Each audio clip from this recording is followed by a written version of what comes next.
Magandang araw mga madipare! Nandito na naman po tayo para sa panibagong vlog ngayong araw. Syempre, eto na ang FSY 2024. Yun, guwapo.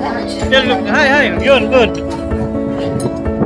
Ang 5 days conference na ito mga madipare para sa mga kabataan ay talagang punong-puno ng kasiyahan, pagmamahal, aral, marami pang iba na talagang hindi mo makakalimutan.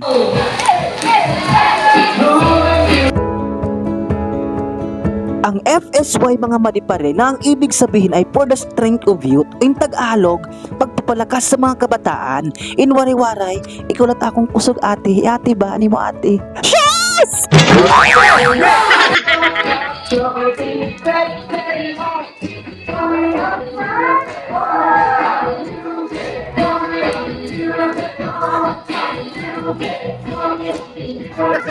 Siyempre mga madipare, ito ang kauna-unahan nating karanasan na makapag-attend ng FSY conference ngayong taon bilang isa sa mga counselors para sa kabataan.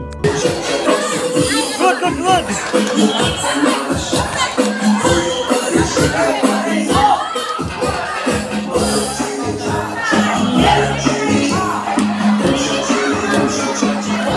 Bye. Oh, back. Kaya shout out sa mga taong nag-push talaga sa akin mga madipare na makasama at magampanan ko ang aking obligasyon na maging counselor para sa mga kabataan. Lalo na kay Mami Joy, Dada Jess Bulanon, kay Ate Janine, kay Kuya Lloyd at kay Kuya Bunso na talagang hindi sila sumuko para ipagpatuloy ko at makasama rito. Napakasulit mga madipare ang 5 days conference na ito. Kaya maraming salamat din sa inyo sa walang sawang pagsuporta. Mahal namin kayo. I love you. Yes!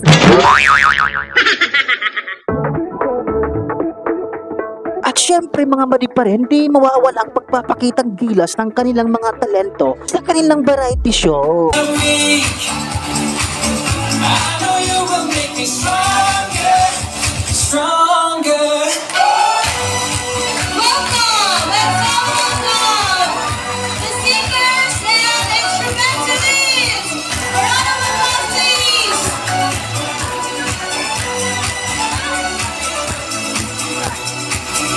Hear the thunder roll across the purple sky, and it's dark, but you never leave my side.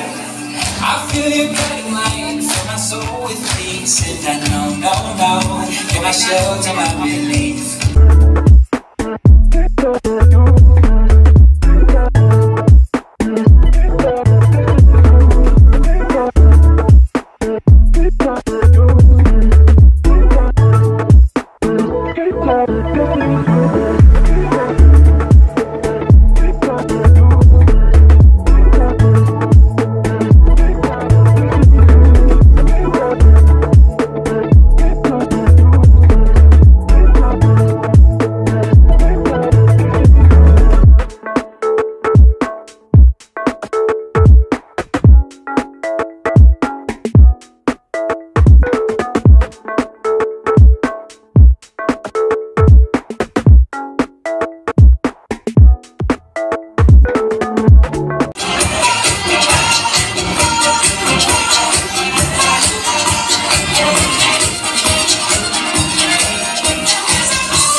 mga buddy pa rin, napaka worth it ng experience na to dito sa FSY Conference 2024. Maraming hindi makakalimutan, nakakamiss na mga moment, lalo na siya. Yes!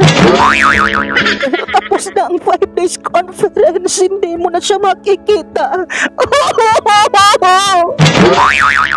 Alam ko mga madipare, sa conference na ito, hindi lang mga youth ang natuto, kami ring mga counselors, dito susubukan ka, ma-stress ka, mapapagod ka, pero kailangan mong habaan ng pasyensya mo para mas mangibabaw ang pagmamahal, kakaisa at ligaya.